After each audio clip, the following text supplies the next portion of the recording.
Yolanda Lopez, who is CEO and founder of AroundIreland.ie, a company which organises day and multi-day tours in Ireland and Spain for companies, institutional educational institutes, as well as family and friend groups. Then we will hear from Donald Cullen, who is CEO of Spanish Point Technologies, an innovative software company working with Microsoft Technologies to provide business systems and is headquartered here in Dublin.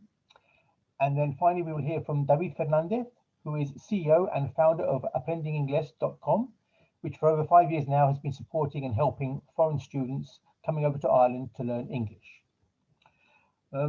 So once we've been through the presentation, feel free during the presentation to submit your questions via the chat, and we will address these at the end of the session. So for now, I will hand over to Yolanda, who will take us through the presentation and hand over accordingly to the other speakers. So Yolanda, over to you. Thank you very much, Pablo, and thank you, ICEA, for organizing this webinar and all the participants and people who are joining. So I want to give you a little bit of background of about Around Ireland.ie and myself. So my name is Yolanda Lopez Bueno. I am a Spaniard in love with Ireland since the first moment I visit. I worked in marketing for the past 13 years in Spain and the last 5 years in Ireland. And then in September 2019, I founded Around Ireland.ie, perfect timing to start a business in tourism before a world pandemic, but just to add a little bit more excitement to, to the adventure. So our main activities, as Pablo was saying, is organized cultural experiences and tours around Ireland and Spain. And as well, I especially pivoted during the pandemic to team building activities and fun experiences for companies. So in 2020, we all know everything changed, and we passed from physical communication in the office to work from home, and in some cases alone. So yeah, remote working is here to stay. And now the challenge is how to keep your team engaged, motivated, and productive. So I've been doing some research on how remote working has impacted Ireland. And the research shows that in the case of employees, remote working is linked with negative effects on mental health, feelings of isolation and stress. And in the case of employers, remote working doesn't support creativity, group dynamic, or collaboration, which in the long term could impact on companies' productivity. And that was Ireland, but another research, similar research, in this case in the States, in the United States, shows that 71% of executives say that employee engagement is critical to their company's success, and 69% of employees say that they would work harder if they were if they were better appreciated in their companies. So having that in mind, what companies need to focus at the moment, well, always, but especially at the moment, is in the culture, where staff is at the center of everything to keep them motivated and engaged. And that's where remote team building events come in the game, because they are a fantastic tool to create fun moments for the staff, promote collaboration, and keep the sense of belonging. I want to share with you this, it's a very short video, just 1 minute, 30 seconds. But I think it's, even though it's a video from, it was recorded, I think in March 2020, last year, I think it's still very relevant. So let's listen and see what you think. Hey everyone, had a thought about things that are going on in these strange times. Many people are now telecommuting, teleworking, which is for some uncharted territory. I've heard stories from folks that their managers have become micromanagers, checking in on them, sending multiple emails. Why haven't you responded to me yet? And the other way around, from managers saying, you know, people aren't getting back to me. This is not a vacation. Well, this is the perfect time to practice empathy.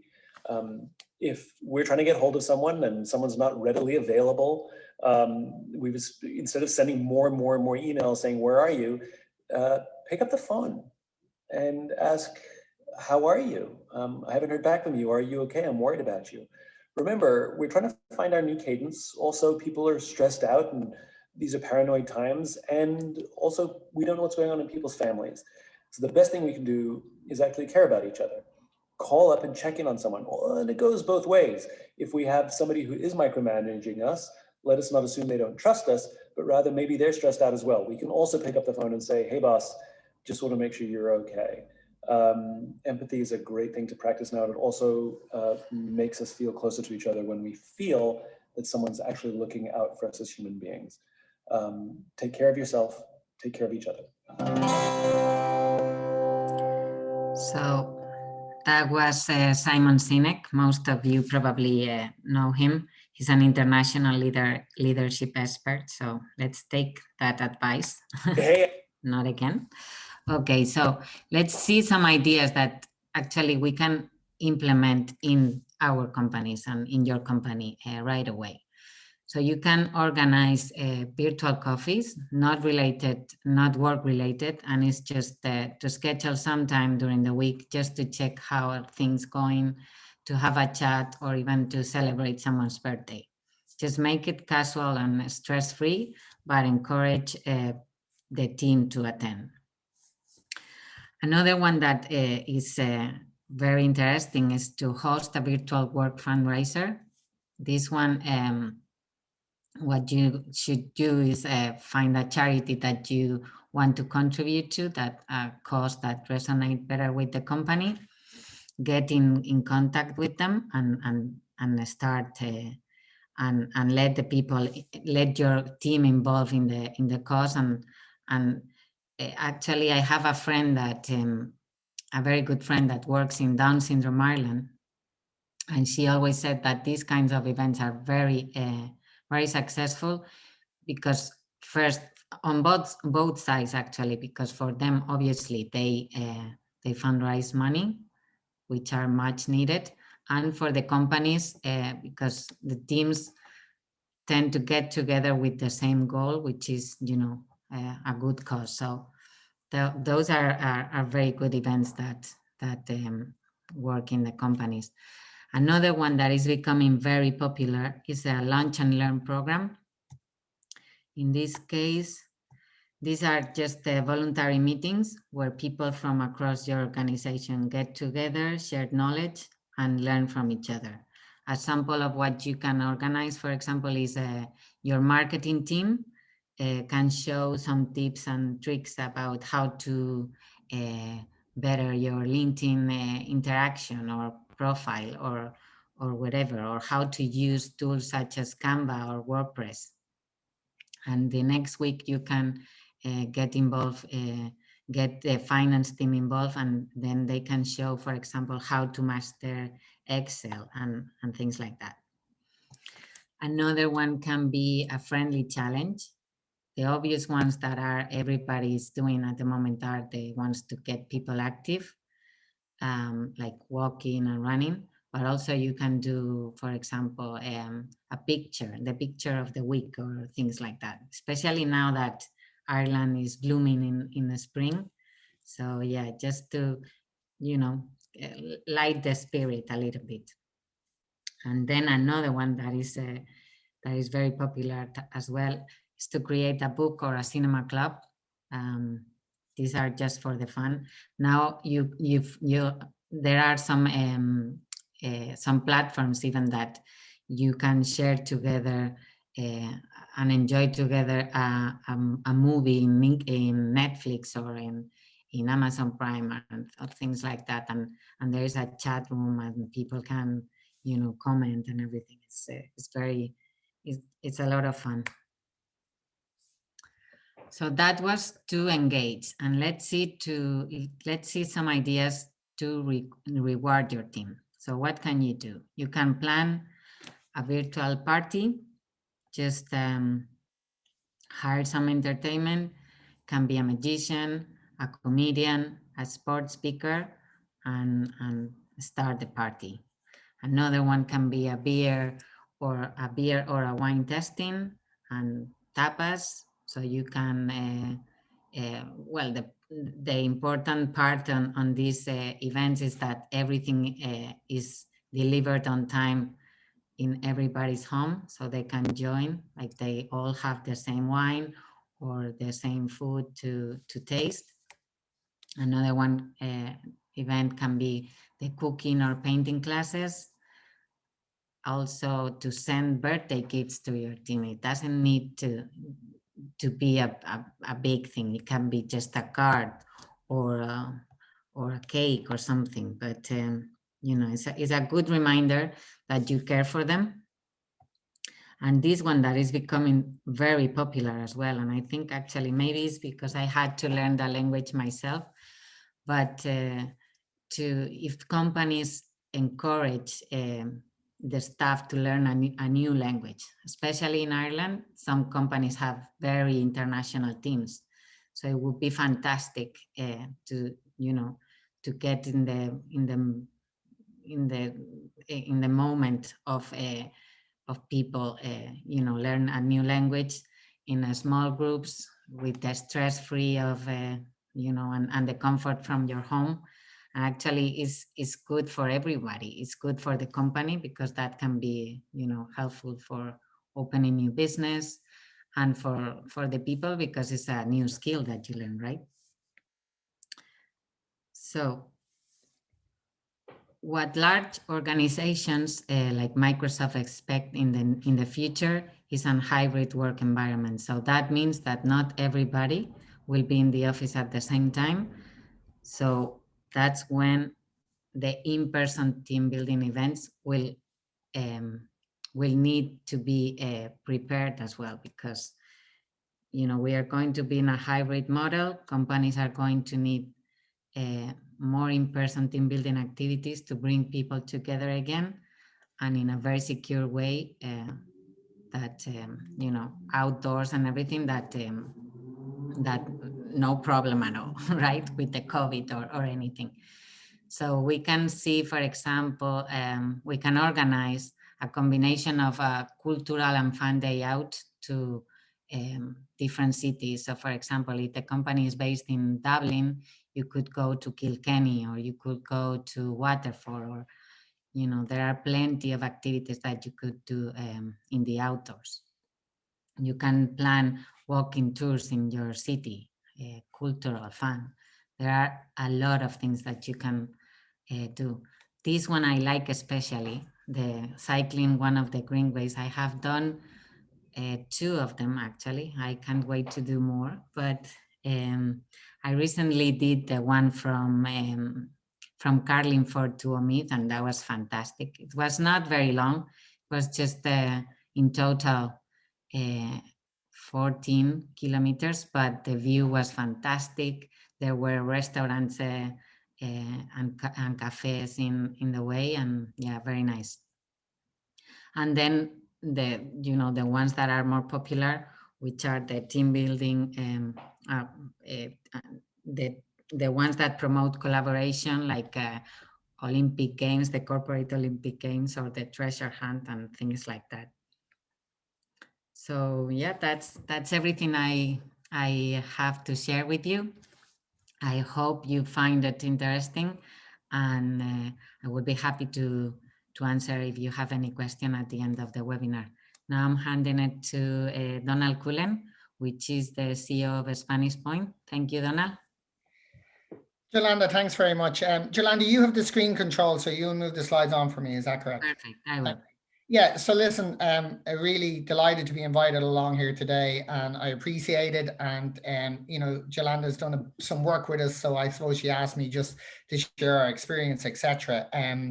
I should say that Yolanda used to work for us. She was our marketing manager, and we were sad to see her leave to set up her business in tourism. And really admire the fact that she stuck at it, like despite a once in 100-year global pandemic. But I think she's thriving, and that's a good thing. A little bit about Spanish Point, and not too much. We're an IT company. We've kind of a team of 70 in total. I think it's close to 66 now, based in Dublin, and growing. And yeah, we've had to cope with the pandemic, etc. So Yolanda, do you just want to move on? Before I talk about that team building and the rewarding that's important and what we've done, and just give you the benefit of our experience, so to speak. Like when we asked the team to move home and work from home in March, for us, as I'm sure it is for everyone on this call, was quite a big, big and important business event for us, and we were very, very worried about it. As a software development company, our customers expect us to deliver software on time that works and meets their needs. And a lot of our customers have business plans, built around the fact that they're going to have new software. So it's, being late and stuff like that is not really an option for us. And as you'll see, a lot of our customers are international, and we worried about this. So we had to go through that motion of getting people to work from home. And then the second thing we had to worry about was the team culture and making sure that the teams work effectively. I mean, the things we've done is the things everyone's, I think, is now done. So there's nothing new in this slide, but a regular lots of meetings, like everybody on this call. Like, I seem to have more meetings than I ever had when I sat in my office in East Point. People came in my office now and again. We had a coffee and a chat. I had some meetings, but I just seem to have back-to-back meetings now. That's not a bad thing, actually. I see that as a good thing. And I don't mind people telling me they have a lot of meetings, because it means they're engaged with the company. And that engagement is important, because that's where the culture comes from. And we believe the culture is very, very important. There's a question about video and whether we have video on or off. And it's an open question. I'd love to hear people's views on it. Some people tell me from other companies they insist on the video on. Some people don't want it, and some staff just don't want to turn their video on, but they're great and they're super productive employees. So who am I to give out, right? And the chat, I think, even the online chat can keep people engaged and, just keep them in that rhythm of work. We use the Microsoft collaboration tools, and, you'll see that we're a Microsoft partner, and we find that works. And, it's kind of a moment for Microsoft, because their business has boomed during the pandemic, and, it's one of those things. So if you hit that button, I'll just... Thanks, Yolanda. If you move this, yeah, cool. So I mean, Teams and Microsoft Teams is at the center of this. It doesn't matter what technology you use, in my opinion. For the purposes of this, I think what's important is to have that collaboration technology. So, like, to the topic at hand, Yolanda, if you move to the next slide. So in terms of that engagement and rewarding, so the stuff that we've done is definitely, as Yolanda outlined, is we asked the team leaders to have a weekly get together with their teams, and it not to be work related. I'll talk a little bit more on the next slide about what we see is culturally important in our organization.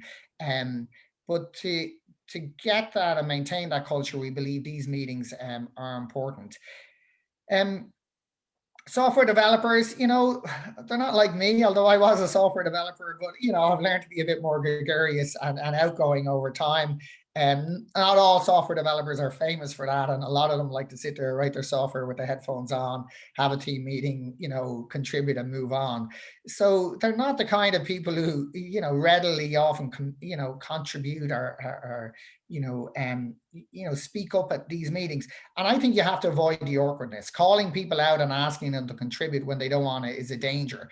Lots of people enjoy the fact that they have a call and they can sit there and not say much, but talk to the rest of the team when they want to. So it's just something to bear in mind. And I think, like, the balance between encouraging and the stress, some people find it stressful to contribute in these open sessions. If you're not aware of that, these weekly team meetings can be more counterproductive. We experimented with inter-team meetings where every couple of weeks a team would meet another team. It was a disaster. There was lots of silence and lots of people wonder why the hell we were asking them to do this. So like the marketing team meeting with the, machine learning team, the guys, people were like, look, I'm busy, I have deadlines, you're taking my time. The finance team meeting with the, the music industry team, it didn't work, by the way. So that's just my experience. Uh, and again, with the non-verbal signals that you're not aware of, that can be a challenge. Thanks, Yolanda.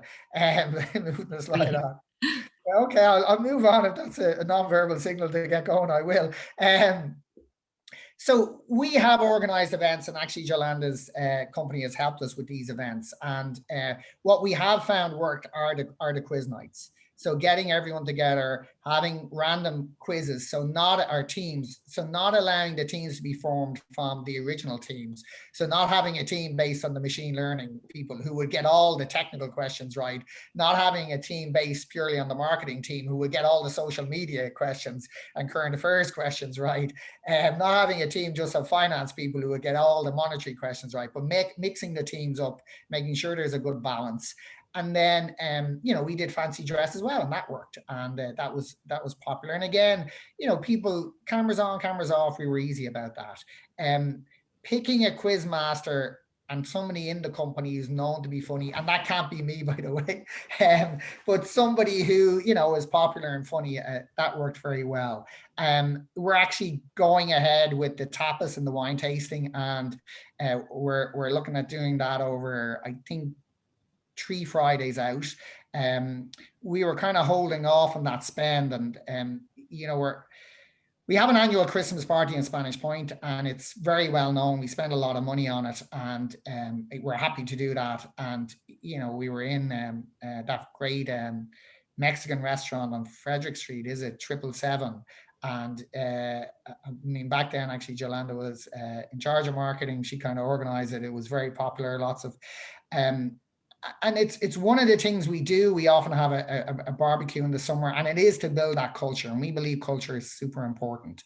And we supply a canteen in Spanish Point, and we stock the canteen, and all the food is free, etc. And we do that because it's an important place for the culture to be, I suppose, grown within Spanish Point. And the challenge we have is, in this mode of remote working, how do we continue with that culture? And that's something that we think this is important in. We do it with customers as well. And those events are actually, we can't have in-person events with customers. We used to have in-person events in our office around boot camps and training. They're gone. And we face a similar challenge in this area with the non-in-person events. Actually, in fairness to Yolanda, she helped us with that as well. We organized some Spanish hampers.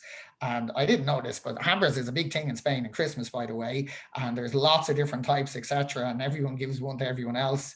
And they're, very cost effective, but, very fancy. And we got a whole bunch of them for customers. And that kind of helped. And we got some feedback on that. So like this is, just our experience. What I worry about now is not the productivity of the staff, because it's great. I don't worry about the deliverables because they're all landing on time. I don't worry about the innovation because that's still happening. What I worry about is the culture. We had 3 interns start this week. We have 1 or 2 new employees, well, every 4 to 6 weeks. And how do they know they really work in Spanish Point if they're not in the canteen, they're not meeting other people, they're not having those quiet conversations? How do they know when things aren't working out and someone said, look, it's okay in Spanish Point, it's okay to fail in this way, just don't hide it, kind of thing, or it's okay to ask for help, or stuff like that? How do we get that culture over? And this is an area that I think is actually very, very important. So that's just our tuppence halfpenny's worth very quickly. I think I'm handing over to David now from Apprending. So David, I'll let you go with it. Thank you. Thank you very much, Donald. Very interesting. I have some questions, but I'll do it at the end. Okay. Yeah, so thank you. I'll be very quick. So I'm David, living here in Ireland for long. And yeah, the big challenge, I'm working with languages for a long time, and in my case, I'm going to tell you my experience during the pandemic. So my business is about learning languages, and yeah. So I don't want to Yeah, so can you go ahead to the next slide, Yolanda? So yeah, it was a big challenge as well for learning languages because everything was stacked. Nobody can come to Ireland at the moment to learn the language. There were a lot of Spanish people and Latin American guys that came all the way to go to language school, but it's a year since the start of the pandemic that nobody can. Well, I mean, Spanish people can, but if you are from non-EU countries, super difficult.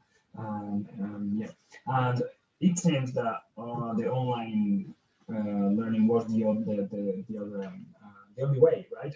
Some people didn't really. I was surprised about that.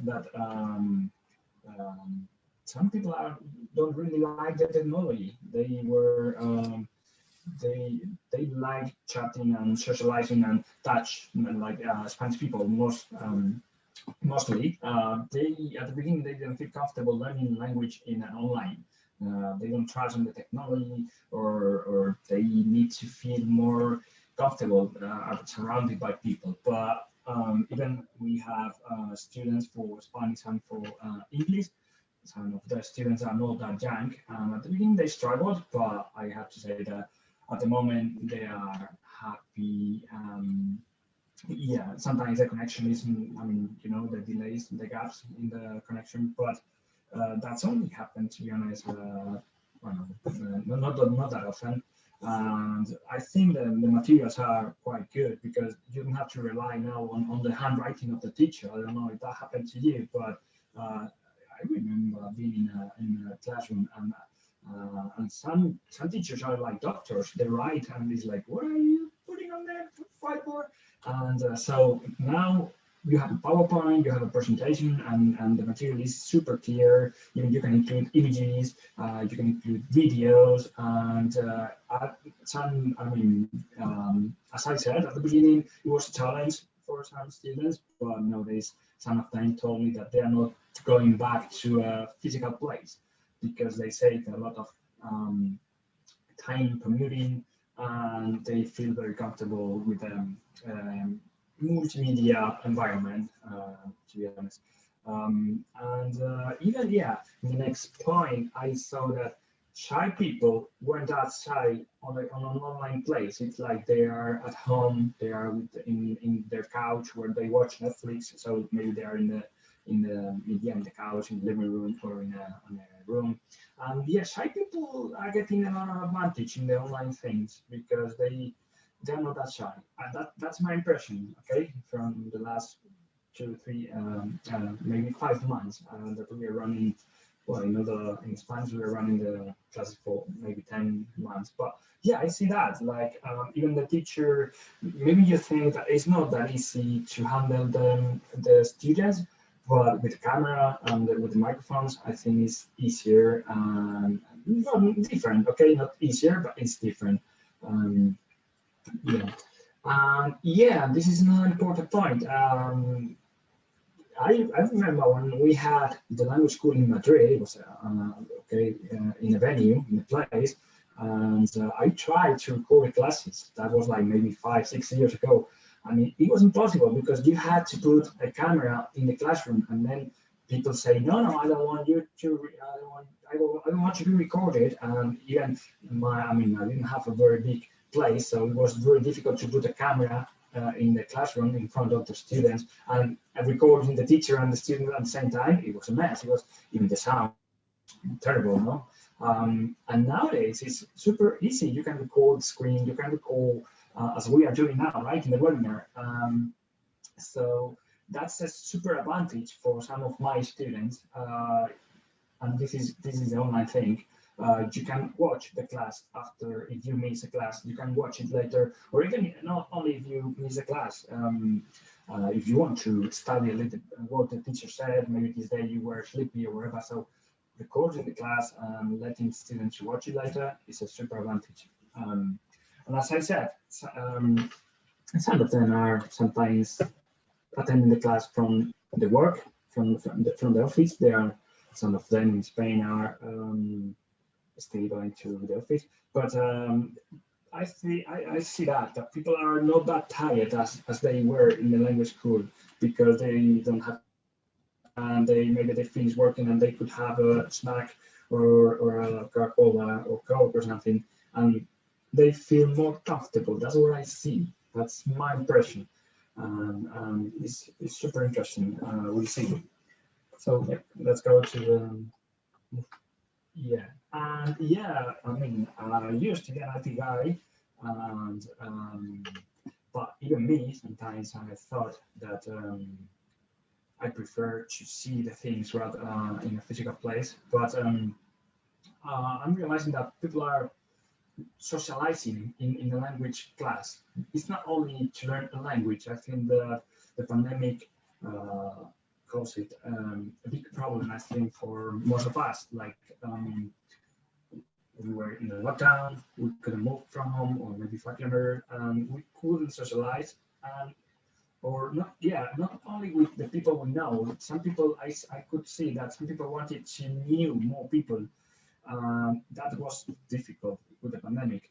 And in language class, I see that people go to a language class to enjoy, to amuse, okay? And not only is not helpful for learning the language, is good for the mental health, I think, speaking to other people. And yeah, learning a language is fun, sometimes I think, yeah, well, it depends, no? But yeah, I think it's a bit fun. It's tough as well, but it's funny. Yeah, and they were using the free time. They are using the free time. That's tough, right? Because now it seems we are going to have a new disease. It's called Zoom addicted or video call addicted, right? It seems we are not meeting people in person that often. No, it's contrary to that opinion. People are happy to. I mean, it's only maybe twice a week, but people are happy to have an online language class after working from home for 7-8 hours online as well and having calls. I think that they change very quick, and maybe they go for a quick walk and they are happy to learn in the free time. Yeah, it's not that tough. Some people say, no, I'm tired of having online calls. Depends on your job, I think, right? And as I said, it was a new challenge because some people wanted to learn the language for going on holidays. For example, there is students, some of them are not that young, maybe they are 60, 65, and they were learning Spanish because they go to Spain maybe twice a year or even more. They have maybe a flat in Spain, and it was a challenge because in a tough time they had to change to a totally different environment. I mean, you know what I mean? For young people, it's easier, it seems, to go to an online environment, but for not young people, it wasn't that easy. But they went through it, to be honest. And I'm now surprised that they handled the Zoom connection, the Google Classroom, they download the PowerPoint, they know how to do the homework following the IT tools. Yeah, I think learning online is here to help. I see in our classrooms people from different companies and for different reasons, and they I mean, it's what I said is they really enjoy doing something online but out of work. We are still enjoying the free time. This is my impression, okay? And yeah, that's all. I don't want to take more time. Okay. Okay, David, well, thank you very much for being in the session or the presentations today. So thank you, Yolanda, Donald, and David. We'll take some questions now. I'll kick things off because as you were talking, I mean, there's some very interesting observations there, and it's quite clear that we're all learning and trying to see what works, what doesn't work. And listening to Donald there, I always think events that are fun, people will enjoy, and the quizzes are always a good source of fun. And I was just wondering, are there companies out there that you outsource these things to, or do you prepare that within the company? I mean, there's an opportunity now for other companies other startups to start catering for these type of events. It's a great question, Pablo. I mean, in our case, we had the questions generated ourselves internally, and the there's a new thing with these online Zoom quizzes, right? Which is that the answer can't be found in Google, right? I mean, I trust my staff, but they're competitive, and on a Friday night, they're drinking beer. And if a question is Googleable, it's not a great question for an online quiz. So That's right, actually, it's a challenge to come up with questions that are sensible, but it's not easy to get the answer in Google. And you know, I sometimes wonder when people answer a question, and I think, how did they possibly know that? I have no idea. I mean, a question was asked like, who was the runner-up in the Eurovision when it was held in Greece or something. I was yeah. like, I suppose yeah. So the answer to your question is yes. I think we're going to see a lot of innovation in this space. Yeah, and I think hosting these online events is an opportunity for companies to innovate and bring services. Yes, it makes sense, and they'll get better and better as time goes by. Because I mean, the practical side of putting these events on is probably what came to mind to me. And learning new language, I suppose David might be an opportunity there for his company to intervene there. The trips, Yolanda, I suppose around Ireland. I don't know whether you're thinking of perhaps catering for the city tours or the city walks. I know there are other companies out there that do similar things, but it's something that maybe you'd be thinking of. And then the wine tasting, which is always a great event. We always have a yearly wine tasting. Unfortunately, not for the past couple of years, but I just wondered about delivering food and wine to the homes. It seems to me that you can't really split a bottle of wine, so you might end up having a rather a larger tasting of each wine. And so it's a good job you won't need to drive home at the end of the evening anyway. Yeah, so Pablo, that's a great question, and actually, and Yolanda mentioned this. So outsourcing this to someone like Yolanda is not a bad idea, just so everyone knows. So yeah, no, they have half bottles of wine, so the tasters will pick the wine with the smaller bottles. So they'll send 3 or 4 of them out, or they'll send out one half bottle. And then and a good and I've experienced this. I mean, a good individual to take you to the wine tasting, like they're often very entertaining. It's something they do in person for a living. So they'll go through stories, etc. So I mean, obviously the challenge with wine tasting is you don't want to be I mean, 4 or 5 glasses of wine is good for anyone, right? But people are at home, so it's not a problem, right? Well, that's right. Yes, exactly. You can just roll into your bed at the end of the evening. Exactly. The logistics is important, though. Yeah. I mean, the logistics is important. You'll have to let us know how your company wine tasting. No, definitely. Yeah. I might include you. Yeah, indeed. Yes, yes, exactly. I mean, I'm here all on my own, so yes, why not? Anyway, I'll turn to the questions and answers. I have a couple of questions coming from Juan Valverde. So I'll take the first one, and this one's for Yolanda. So I'll just quote what he's written here on the screen. Basically, in the short term, hopefully, we'll when workforces move to a hybrid model where people will begin to work between the office and remotely. Do you have any ideas on how to do events that may be sort of hybrid? It says that our workspace is thinking that maybe we may be able to get together physically soon, but with some limitations, i.e. small groups, social distancing. So have you given any thought to sort of the hybrid environment that we might be working in? Exactly. So that is a challenge, but hopefully, next week they are talking that the restrictions will be eased a little bit. So let's hope.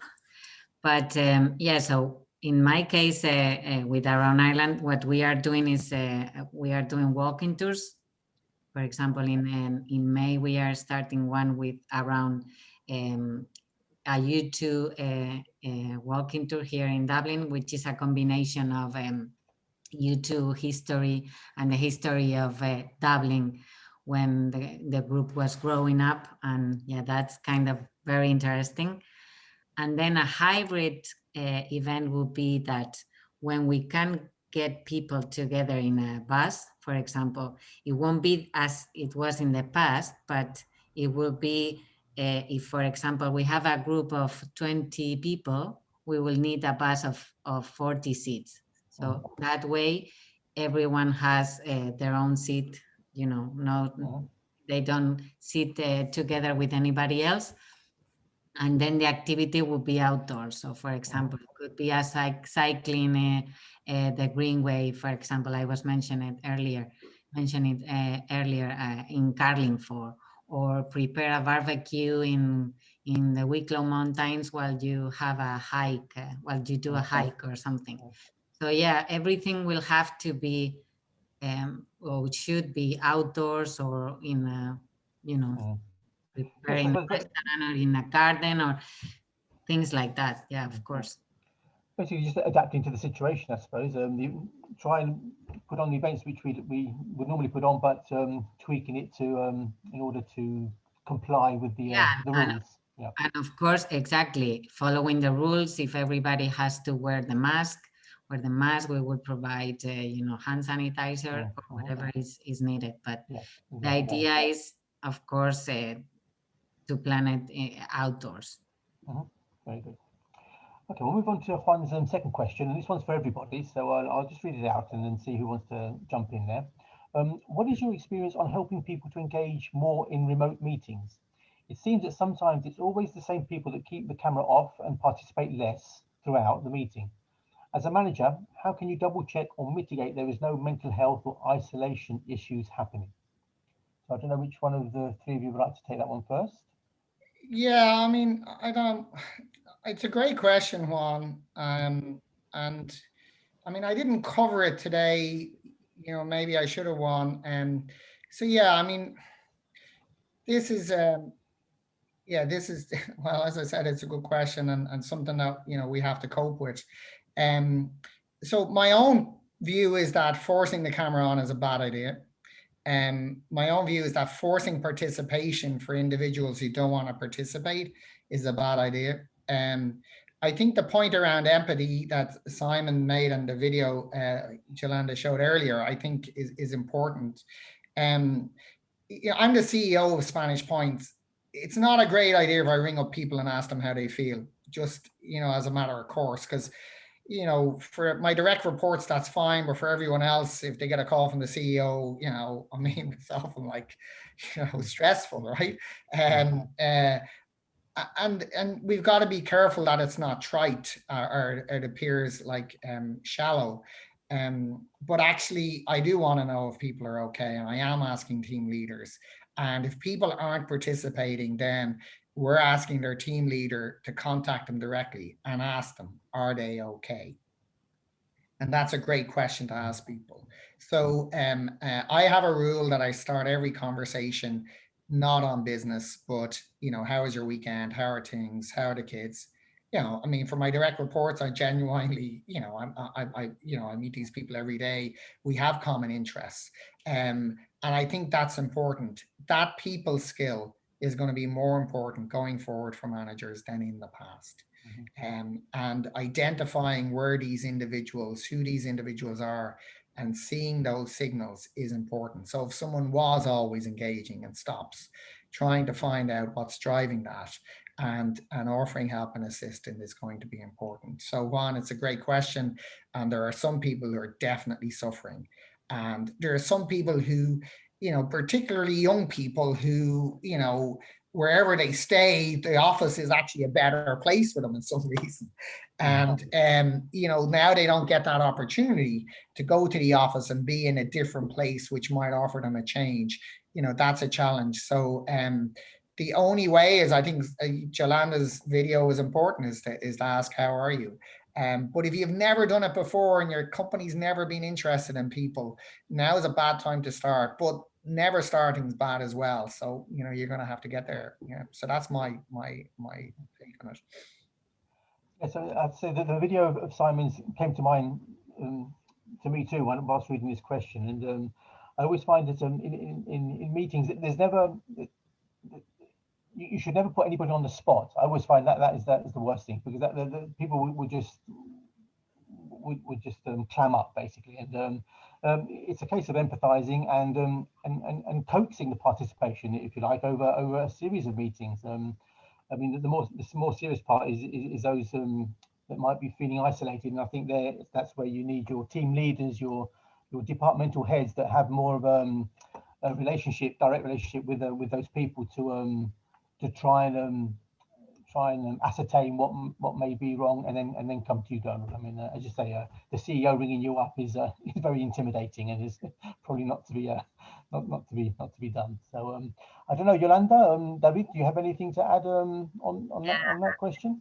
Yeah, actually, I think that's a very good question, Juan. So I think it's very important. That's why I wanted to show this video, because I think it's very relevant. We are in very strange times, and not everybody has the same circumstances. So some people is coping with it in a different way. So I agree with what Donald was saying, that of course not the CEO, but maybe the colleagues, the team managers, or people that can have a closer relation, and maybe think that person is having a hard time, just to check, how are you, can I help you, we are here in this together, right?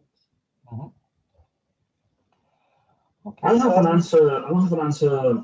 Sorry, I want to collaborate a little, to comment a little bit, because it's interesting. I don't have an answer for Juan, but what I can see is that the online environment now, I mean, the world changed how we work, and the age and how is your social life is important about how it's affecting you. Because I can see that, for example, people living far from Dublin with, I mean, a mother, or I mean, not only a mother, parents with 1, 2, or 3 kids, and they took for commuting 1 hour or more every day, and they were not very, very happy. Like I know some people, they were actually looking for new jobs, and now that they are working remotely, they are super happy. It's unbelievable how motivated they are. Because life changed for good for them.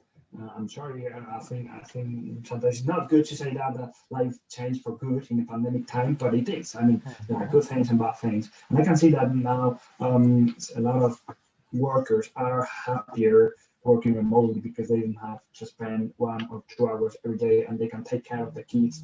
And but young people are not that happy. I mean, if you are single in your 20s. Life is tough for you now, because you cannot stay in an office socializing. You don't want to stay at home online. You don't want to take care of, maybe your cat is the only thing they care. I don't know, you know what I mean? So, and maybe they are living in a small house, and they are sharing with someone that is not really a friend. Is okay. So yeah, it's interesting, but I think we should adapt. Life is changing every day, so we will see. That's my opinion. Definitely, circumstances are different for everybody, and they will influence whether the change in life is good or bad. I totally agree. Okay, well, that's all the questions I've had submitted via the chat and the questions and answers. I don't know if between the three of you whether you had any questions for each other. Maybe now would be the moment if you had any. I think, David, you mentioned maybe you had a question or two, but if everything's been covered, that's fine. So I wanted to ask, before we leave, if possible, to ask David if he has seen that, all the students that he's receiving, like if they are more professional people than, actually they are trying to learn a new language to use it in the for work, or because you mentioned that it's for maybe people that it's for holidays and that, but what about people that actually are saying, okay, now I have the time, and we have the tools and everything, I just want to learn a new language? Yeah, well, good question. And I have different scenarios. Depends on a lot of factors like the age and the language.